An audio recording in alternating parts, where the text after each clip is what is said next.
بارك الله في علمنا.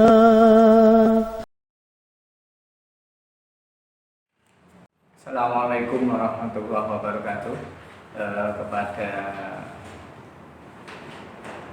adik-adik siswi MTS kelas 8, mengingat situasi Indonesia saat ini yang baru dicoba dengan adanya wabah COVID-19 atau virus corona, sehingga proses pembelajaran sesuai dengan anjuran Menteri Pendidikan, yaitu dengan cara pendidikan di rumah atau daring. Untuk itu saya akan mencoba menerangkan bab kemarin yang belum saya tuntaskan, mengingat adanya perpanjangan masa libur untuk proses pendidikan atau proses pembelajaran di MTS NU Miftahul Falah. Untuk bab yang saya terangkan, saya jelaskan di sini adalah terkait dengan bab terakhir, yaitu tentang perang salib. Sesuai dengan namanya, jadi yang namanya perang salib ini perang yang terjadi di daerah Eropa, khususnya adalah orang-orang Eropa dengan orang-orang Timur Tengah, khususnya di sini adalah orang-orang Eropa, baik di sini ada Jerman, ada Prancis, ada Inggris. Ini melawan atau memerangi orang-orang Islam dalam rangka ingin merebut kota Yerusalem atau di daerah Palestina. Ini yang menjadi terjadinya perang salib pada waktu itu. Adapun perang salib ini nanti secara waktunya ini membutuhkan waktu yang cukup lama. Kira-kira di beberapa referensi menyatakan perang ini membutuhkan waktu kurang lebih 200 tahun, atau istilahnya hampir 2 abad. Karena perang ini terjadi pada tahun 1096 sampai dengan tahun 1297 Masehi. Sehingga boleh dikata ini kurang lebih 2 abad. Ini yang terjadi. Dan perang ini tidak secara kontinu terus-menerus sampai 2 abad, akan tetapi melalui fase-fase, melalui tahap-tahap. Atau kalau kita lihat sesuai dengan episode atau babak, ada sebagian referensi buku menyatakan ada 7 babak. Secara mayoritas mengatakan ada 7 periode atau 7 babak. Ini terjadi di dalam perang salib. Nah, sekarang kenapa dikatakan perang salib? Karena ketika perang itu orang-orang Kristen yang ada di Eropa ini ketika perang menggunakan panji-panji salib yang sebagai simbol kesucian orang-orang Kristen ini selalu dibawa ketika perang, sehingga dikatakan perang salib atau perang agama antara orang-orang Kristen dengan orang-orang Islam. Ini yang terjadi. Nah, kemudian perang salib ini nanti terjadi ini karena beberapa sebab. Jadi ada sebab, ada latar belakangnya. Kalau kita lihat di sini di latar belakangi adanya beberapa hal. Jadi maaf, ini selalu selain perang agama, akan tapi dipengaruhi oleh beberapa faktor lain. Antara lain di sini ada 4 faktor yang menyebabkan terjadinya perang salib. Yang pertama yaitu karena adanya perebutan wilayah kekuasaan. Jadi antara bangsa Romawi dan bangsa Persia. Ini terjadi perebutan wilayah. Ini diantara sebab terjadinya perang salib. Yang kedua karena adanya pergeseran kiblat ke kiblat agama Kristen ke daerah Romawi. Ini terjadi perang salib disebabkan yang kedua tadi adalah karena ada pergeseran pengalihan kiblat agama Kristen ke Romawi. Kemudian yang ketiga, terjadinya perang salib ini disebabkan karena adanya keinginan para pedagang-pedagang Eropa ini untuk menjajah kembali pelabuhan-pelabuhan yang ada di daerah Laut Tengah. Jadi ingin menjajah, ingin menguasai sebagai dampak dari peningkatan perekonomian. Kemudian yang keempat atau yang terakhir, gara-gara terjadi perang salib ini disebabkan karena kebanyakan penguasa-penguasa di daerah Eropa, baik itu Inggris, ada Jerman dan lain-lain ini, ada keinginan untuk menguasai tanah-tanah pertanian di negara timur, termasuk daerah Timur Tengah itu sendiri ingin dikuasai. Nah, sedangkan orang-orang Timur Tengah adalah mayoritas agama Islam, maka perang salib boleh dikatakan sebagai perang antar agama. Ini yang terjadi pada masa itu.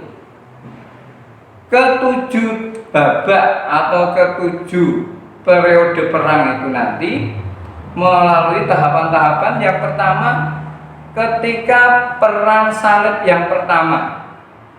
Perang salib pertama ini terjadi pada tahun 1096 sampai 1099 Masehi. Untuk perang yang pertama ini, umat Islam banyak mengalami kerugian dan banyak korban yang terjadi di kalangan umat Islam. Bayangkan yang terjadi pada perang salib yang pertama ini, korban dari kalangan orang Islam ini adalah kurang lebih ada 70.000 orang. Ini yang disembelih secara sadis oleh orang-orang Kristen atau tentara salib. Ini yang terjadi. Ketika itu yang menjadi salah satu pemimpin perang salib yang pertama adalah ada Godfrey de Bouillon. Ini sebagai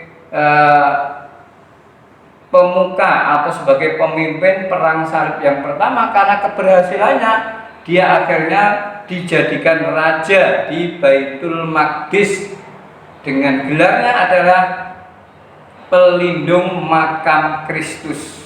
Karena di Baitul Maqdis beberapa pendapat mengatakan ada makamnya Kristus. Ini yang terjadi pada perang salib yang pertama. Kemudian disusul dengan perang salib yang kedua. Nah, perang salib yang kedua ini terjadi pada tahun 1146 sampai 1409 Masehi. Jadi 1149 ini akhirnya sampai itu. Di babak kedua, fase kedua ini akhirnya umat Islam mengalami kemenangan. Karena pada waktu itu, pada perang ini terutama orang-orang salib mendapatkan kekalahan besar. Tentara salib banyak yang terbunuh. Ini yang terjadi.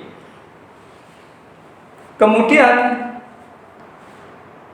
perang salib yang ketiga.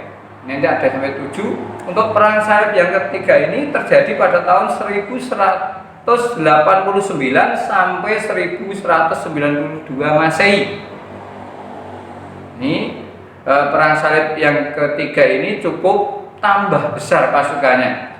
Lebih-lebih bangsa-bangsa Eropa ini sudah mengerahkan pasukannya yang cukup besar dengan misi yang pertama lagi, yaitu menguasai Baitul Maqdis atau di kota Yerusalem, Palestina itu. Nah, untuk perang salib yang ketiga ini diprakarsai nanti dibantu oleh 3 negara besar. Jadi yang berperan di sini adalah negara Prancis, kemudian ada Inggris, kemudian yang terakhir adalah Jerman. Jadi negara-negara yang kuat, yang sudah maju pada waktu itu, ini bersatu padu untuk menguasai kota Yerusalem atau Baitul Maqdis. Ini yang terjadi. Akan tetapi bagaimana ketika perang salib yang ketiga ini, pasukan salib yang dipimpin bangsa Jerman oleh Kaisar Frederick Barbarossa ini mengalami kegagalan ketika dia melalui jalur darat. Ini beliau meninggal dalam ketika menyeberangi. Jadi Frederick tadi mengalami kegagalan ketika menyeberangi sebuah sungai di Sisilia dan Armenia. Ini yang menjadikan kegagalan, sehingga kembali orang-orang salib atau orang-orang Kristen ini tidak membawa hasil.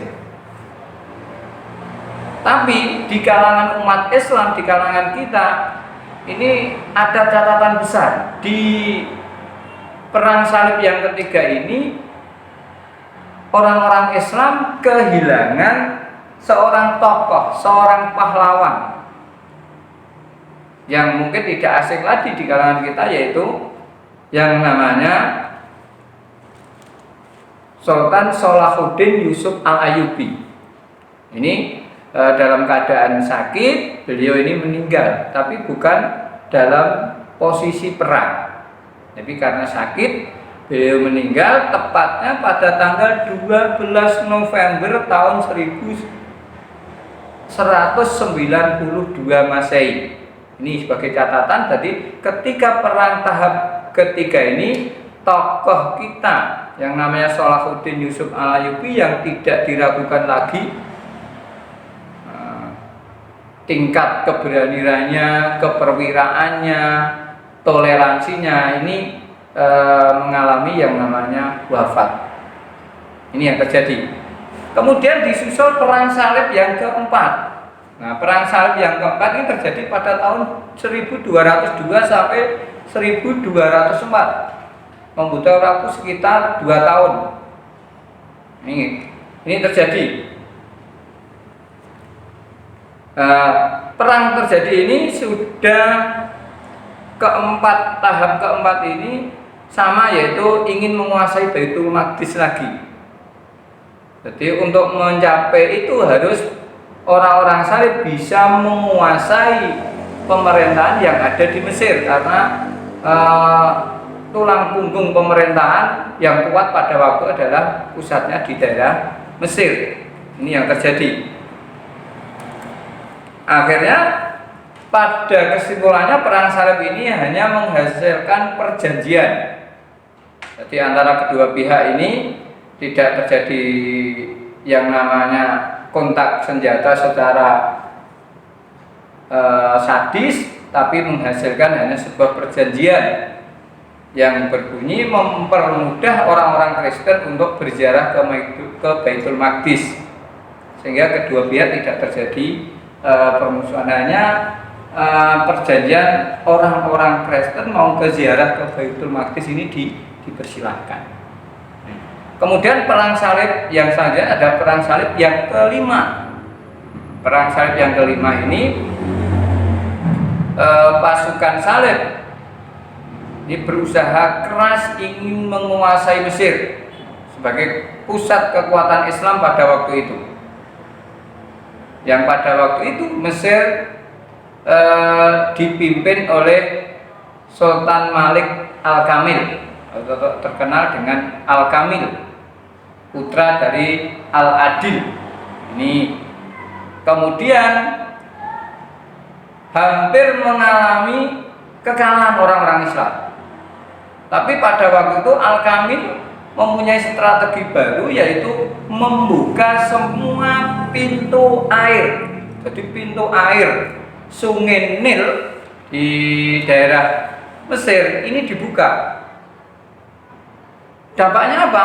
Sehingga orang-orang salib, orang-orang Kristen Eropa mengalami yang namanya kebanjiran atau terjadi banjir bandang yang besar, yang akibatnya akhirnya mengalami kesulitan besar, terjadi kelaparan, dan terjadinya wabah penyakit.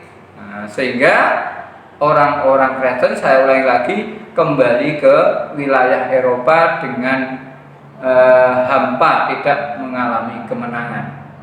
Nah, kemudian dilanjutkan perang salib yang ke-6. Nah, perang salib yang ke-6 ini dipimpin oleh Raja Frederick. Raja Frederick ini terjadi untuk memimpin jalannya perang salib yang ke-6. Ini karena dia merasa malu dan dilecehkan kalau tidak bisa memerangi umat Islam, sehingga untuk menutupi malu akhirnya beliau hanya bisa memberikan inisiatif untuk damai. Akhirnya dia menyuruh atau mengutus untuk memberikan surat kepada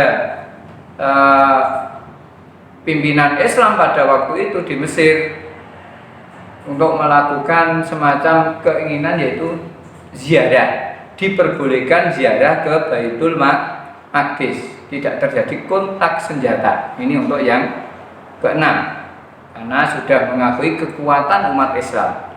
Dan yang terakhir adalah tahap yang ke-7, terjadi pada tahun 1248 sampai 1250. Ini terjadi perang salib yang ke-7. Perang salib yang ke-7 ini dipimpin oleh Raja Louis IX. Kemudian sampai akhirnya untuk perang salib yang ke-7, singkat cerita, ini hampir menguasai wilayah Mesir. Di kemudian hari, kemudian orang-orang Islam ini masih agak kewalahan ketika sudah memasuki wilayah Mansurah. Ini panglima perang umat Islam yang namanya Az-Zahir Baibars ini mempunyai strategi baru, yaitu ketika sudah masuk ke wilayah Mansurah kemudian jalan ditutup, sehingga orang-orang salib terperangkap di dalamnya.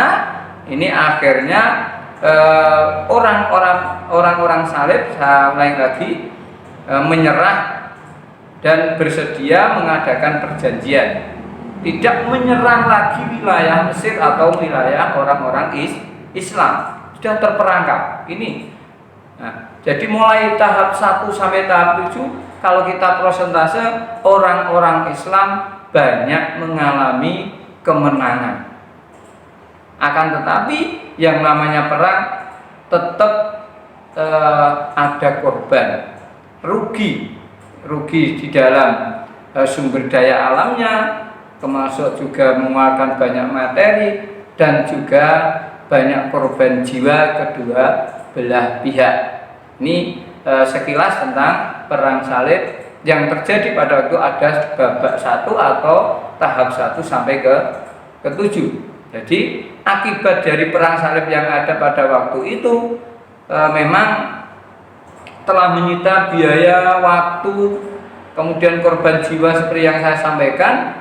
Ini mengakibatkan kerugian yang sangat besar, terutama kedua pihak. Ini yang terjadi, dan lebih-lebih bangsa Eropa ini mengalami kegagalan di dalam mewujudkan cita-citanya untuk mendirikan kekuasaan di negeri Timur Tengah di bawah naungan Kristen. Ini tidak berhasil, jadi gagal menguasai wilayah Mesir juga. Ini yang terjadi akibat perang salib.